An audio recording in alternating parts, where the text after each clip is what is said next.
talk to Milena. If I can unmute her. Let's have a go. There we go. Good morning. Good morning. How are you? I'm very well, James. How are you? Not too bad, thank you. Not too bad. Is my video on or just checking? Sorry? Is my video on or I'm not? No, we can't see you, but we can definitely hear you. So, right, great. Sorry, I don't know why for some reason it's not on. yeah, don't worry. We'll sort the technology out another time. But definitely, that's not the end of the world. We can keep chatting. Yeah. So, really, I just wanted to chat through, because you just announced results this morning. Yep. So, and they look pretty good relative to the UK market anyway. I think that's the key, James. I think I suppose pleasing that we've outperformed, but we have lost money for shareholders during this past financial year. So I don't think the mood is euphoric, but it's pleasing that we've held up better than the market, certainly. So what are the drivers of that? How do you manage to pull that off? Well, I think I suppose we are invested in companies. One of the key things I think, James, and we certainly did a lot of kicking of the tires in terms of the resilience of the portfolio when COVID and particularly the more widespread lockdown measures kicked in Europe and the United States. And I think one of the key drivers must surely be the fact that relative to the benchmark, our portfolio companies are not particularly geared. So I think the issue of leverage has been on people's minds, understandably, given the big revenue shocks to a lot of businesses inevitably from this dreadful crisis. I think where we've held up well is just in general, our companies are fairly resilient financially and have very adequate liquidity, which allows them to withstand the temporary shock. And I think in some cases, hopefully, allows them to come out the other side stronger and hopefully able to take some market share from weakened competitors. I'd imagine that probably is the key driver, James, to their outperformance, particularly year to date. Are there any companies that did particularly well? A couple of our more resilient companies have done well in the healthcare area. So we are very long-standing holders of Genus, which is an animal genetics company, and Abcam, which is a life science tools company, and both of those are fairly resilient to the current environment. We're obviously mindful of potential second and third order derivative effects, and we monitor those closely as events unfold. But in the first instance, they are fairly resilient, so they've certainly done well. We have a holding in Boohoo, which is an online apparel retailer, and that has been performing pleasingly. I suppose there's an inevitable shift towards more online spending when stores are closed. But I think which is, I suppose, in my mind is more pleasing for Boohoo is they've significantly outperformed their other online players.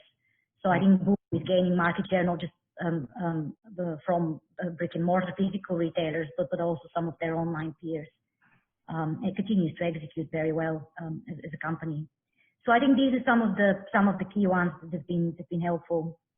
Yeah, I think it's going to be interesting to see how persistent it is that we all do our shopping online. Actually. Yeah, indeed. Yeah, it's something. I mean, clearly some businesses are given a bit of a boost at the minute from the current circumstances. That the online food delivery platform Just Eat is strictly speaking in that camp as well, where trading is being helped a great deal by the current environment. But to your point, I think the crucial questions here are how sticky are these changes in consumer behavior or the acceleration of these consumer habits anyway. Exactly. Now you've been running the fund for a couple of years, and it used to be show the UK growth. So I know there was a huge reorganisation of the portfolio when you took it on. So what's the sort of shape of it now? Sort of balance, because it's a UK all cap fund, but it's not.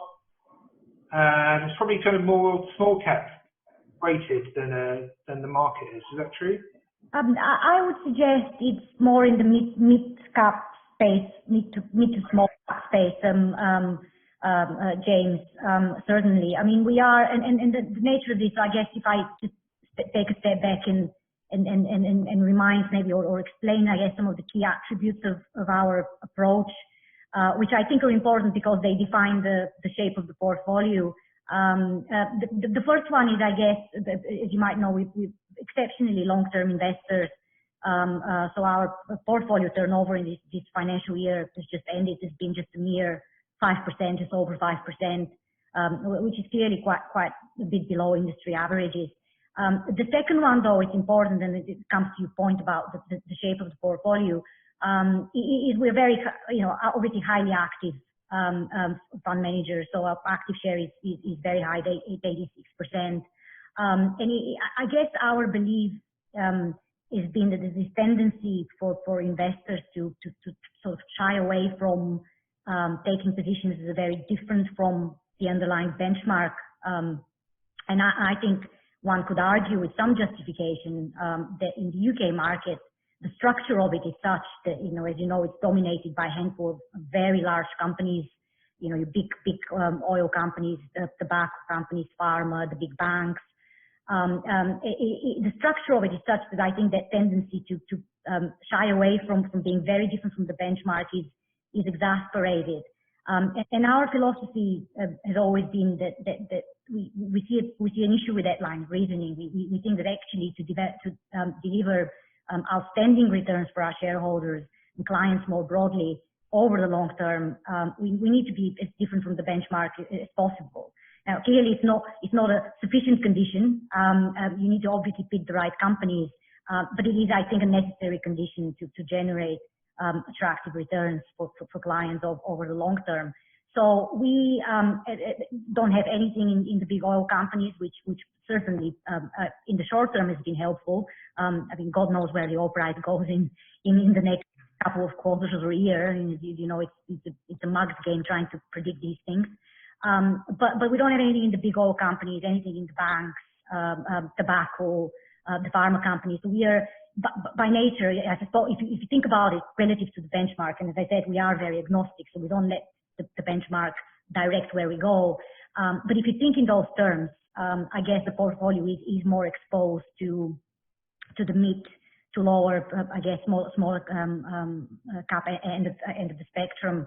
I suppose one of the main reasons for that is that we are, and it's the third really key attribute here, is we are unashamedly growth investors. We're looking for companies that genuinely have the potential to be much larger businesses in 5 or 10 years' time.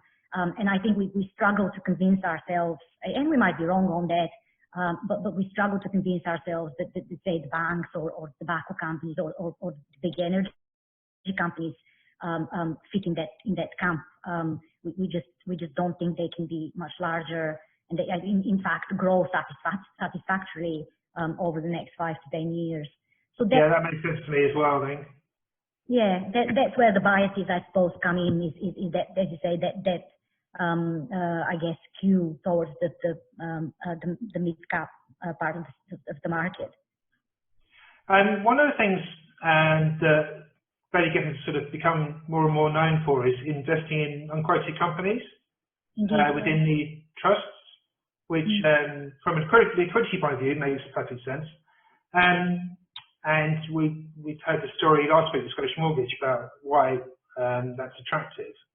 But what's the position with this fund? Have you got any unquoted investments yet? Not yet. The investment policy of this fund is such that we would have to come to shareholders for approval for unlisted, and it clearly is a board decision. We are, I suppose, as managers, we are like our colleagues, enthusiastic about the opportunity to add some value for shareholders through investing in some attractive unlisted companies. You were talking about Syncona earlier on. But I guess we need to convince ourselves, and of course have the conversation with the board, more importantly, and reassure them that we have the capability to do that successfully. As managers, Ian and myself in our careers have been public investors, so this is a newer area for us. So we're spending time with our unlisted colleagues in Ballie Gifford. We have, as you say, very established infrastructure internally in this area. So we're spending time with our colleagues trying to get better in that area, and hopefully at some point this trust will have the capacity to invest in private companies as well. Cool. And then the last question I had was really about what's COVID-19 done to the portfolio.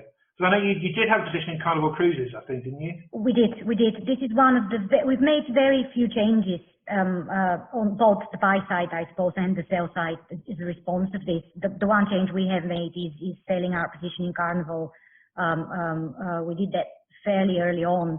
The issue with Carnival is it was just a combination of gearing and comfortable levels of gearing, and obviously very high fixed cost base. At a time when the demand backdrop is dreadful. It was just the confluence of all of these things, and I suppose some doubts over the ultimate shape of the recovery for these companies. Once we get through the worst, that led us to make that decision. It's not unlike us. It's certainly not panic sellers or anything like that, but we just thought the combination of factors here is uncomfortable, and it is likely to result in some significant dilution to shareholders, which of course it did eventually with some of the raisings. Sure. Okay. Right. Time to answer some questions from the listeners now. So a couple on the Q&A. So if you've got any other questions, put them on the Q&A, or as I said before, just email me on jc@martinandco.com. So the first one just says, you might achieve a good proportion of outperformance from a relatively small number of stocks. To what extent will you run those winners and allow them to become a large proportion of the portfolio? I think that's very much our style. We do that. Is our style. We would genuinely let our winners run. So it is something that the shareholders should expect. Okay. Is there any kind of limit on the largest size of the position in the portfolio? As long as clearly stating the obvious, I guess, as long as we continue to have real strong conviction that we have a differentiated view. I mean, these things are all well and good, but you have to believe you genuinely have an insight relative to the market. So if we continue to see that, then we're comfortable letting investments run and not trimming them prematurely. Cool. Okay. Is there any flexibility to invest in overseas stocks? That actually links to a question that's in the back of my mind. Is that whether you feel that just investing in the UK is too restrictive? The answer to your particular question, James, is no. I don't.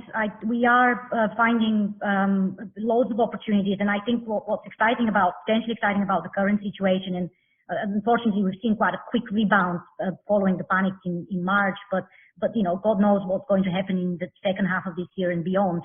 But what's potentially exciting is that we might be offered some great opportunities, that things that companies that we have followed for some time, but where, for example, valuation has been a stumbling block, and we could well have an opportunity to purchase those for the trust. So the answer to your question is unashamedly no. We find quite a lot of attractive UK growth ideas. There is, in answer to your listener, I guess, that there is a scope to invest overseas. I have to be right on the numbers here, but I think our investment policy is that something along the lines of 85%. Or more of the funds needs to be in up to 85% needs to be in UK equities. So there is some scope to invest overseas. And indeed, we have one small holding in an online luxury marketplace called Farfetch. It's a company that's headquartered in the UK, but it's listed in the US. Okay, fair enough. Actually, as this is sort of related, but do you have any idea of what the portfolio's exposure to the UK economy is, as opposed to exporters, I guess? I mean, again, it depends whether you think of it in. I mean, as always, I'm going to contradict myself because I obviously say we don't think in relative terms too much in terms of where the index is, but I suppose many people do. Relative, because the oil share is, as I said, dominated by a lot of these big international earners, the oil companies, the pharma companies. I think in relative terms we will be coming slightly overweight to the domestic economy relative to the oil share. Having said that, if you look at the individual stocks, the individual companies in the portfolio, I mean, it's only really the likes of Rightmove, Auto Trader, I suppose some of the investment platforms that have 100% of their business in the UK. The rest of the portfolio is either companies that are very much overseas exposed, or companies that I mean, have some UK business, but the skew is genuinely towards the global markets in Asia and Europe and US. Okay, cool. Well, that was the next question, comes from two different directions. Asking about Brexit. Yep. So, does it make a difference to the stocks that you're buying, or is it factored into what you're doing? Not particularly. I think we are we've been very open, I think, and I hope with shareholders that we are highly unlikely to add value for them by making calls and making decisions based on macro events and politics. We just don't think we're good at it. We just focus on companies, making sure they are very strong. They're very adaptable, and we think that over time, these bigger, I mean, it sounds weird when you say it, but over time, these things come out of the wash. I guess when you have the longer term time horizon, if you're satisfied that the businesses you're invested in are genuinely strong and face very favorable demand backdrop, then you worry less about some of these issues. Of course, very important, but I guess from a purely investment point of view, we don't fret about them so much. And actually, this kind of again leads into the next one, which is about gearing. So, how do you manage gearing on the portfolio? Is it sort of running all the time, or do you actually sort of take it up and down? We have not been geared. We are not geared as yet, and we have not been geared since we've taken on the trust. Actually, James, and there's been a few things in the background influencing that decision. I guess the very first one was there was a very decent chunk of this trust was invested in about 24% of it was invested in the Schroders ISA scheme, a savings scheme, which we were essentially forced sellers of. So we needed to get through that issue first, and we just felt uncomfortable gearing up in that before that was resolved. And then of course there's been all these issues in the markets around, well, first of all, Brexit. We just talked about Brexit and all the uncertainties there in the markets. And so we've so far not geared up. Having said that, we are very close to doing it. So I think shareholders should expect a modest amount of gearing to be coming on fairly shortly. I think there are opportunities out there. We will be very selective. So the gearing would be, as I said, negligible, just taking advantage of selective stock specific opportunities where we could purchase them by essentially gearing up a bit. And is it kind of one in, one out for when you've got the portfolio established now? How does something work its way in? I mean, I suppose it's a fairly concentrated portfolio, and we're keen to keep it that way. So we would hope the barrier for new ideas is suitably high in that regard. But it's not necessarily a question of one in, one out. I mean, if we now, as I said, these are quite extraordinary times in many ways, and if we do see opportunities, we're very happy with the portfolio currently. But and if we see additional opportunities out there that could be very attractive for shareholders, then I think we'll be definitely taking advantage of that, and that's where the gearing comes in. Allow us to buy these things without necessarily having to fund them from the portfolio. We don't feel like doing that at the minute. Okay, cool.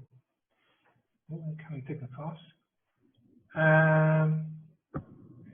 One from Ed, actually. What's your favourite stock in the portfolio?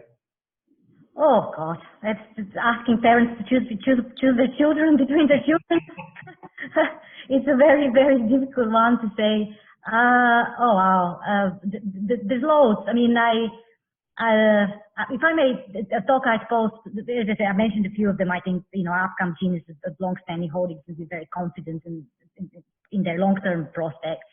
The likes of Renishaw, it's a very, all very long-standing holding for myself in some of the institutional funds I run. So I'm a believer in that one. But even some of these newer additions to the portfolio that we made over this past financial year, I'm hoping they will contribute very positively for shareholders over the next 5 years. Things like Games Workshop, which today had a very pleasing trading update, great to see.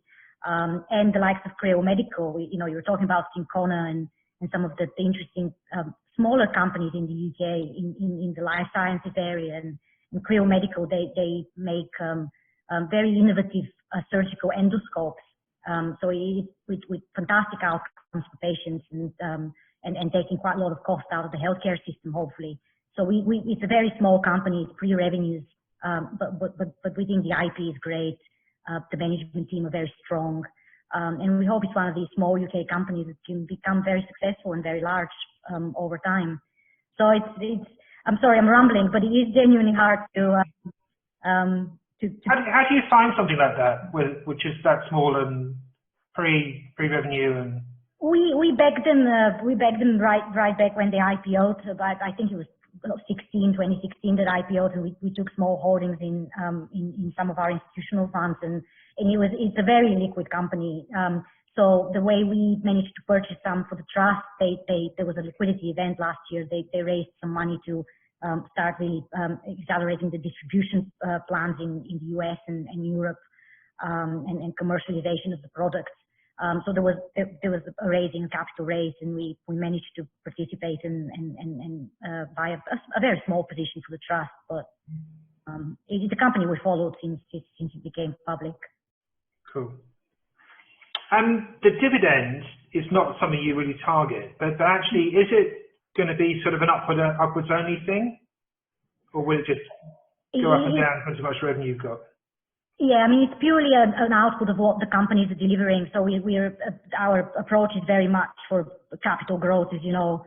Having said that, the underlying companies, a lot of them are delivering dividends, and I suppose they are. Our hope is that they're growth companies, fantastic growth companies, and they will over time grow their dividends as well as and return some money to shareholders. But of course, if we were talking to them, and as we do, we would advise them to reinvest as much as they can in their businesses and grow that way. But I suspect it's because a lot of them are very cash generative and growing that there will be a healthy dividend being paid. But we don't target the dividends, obviously.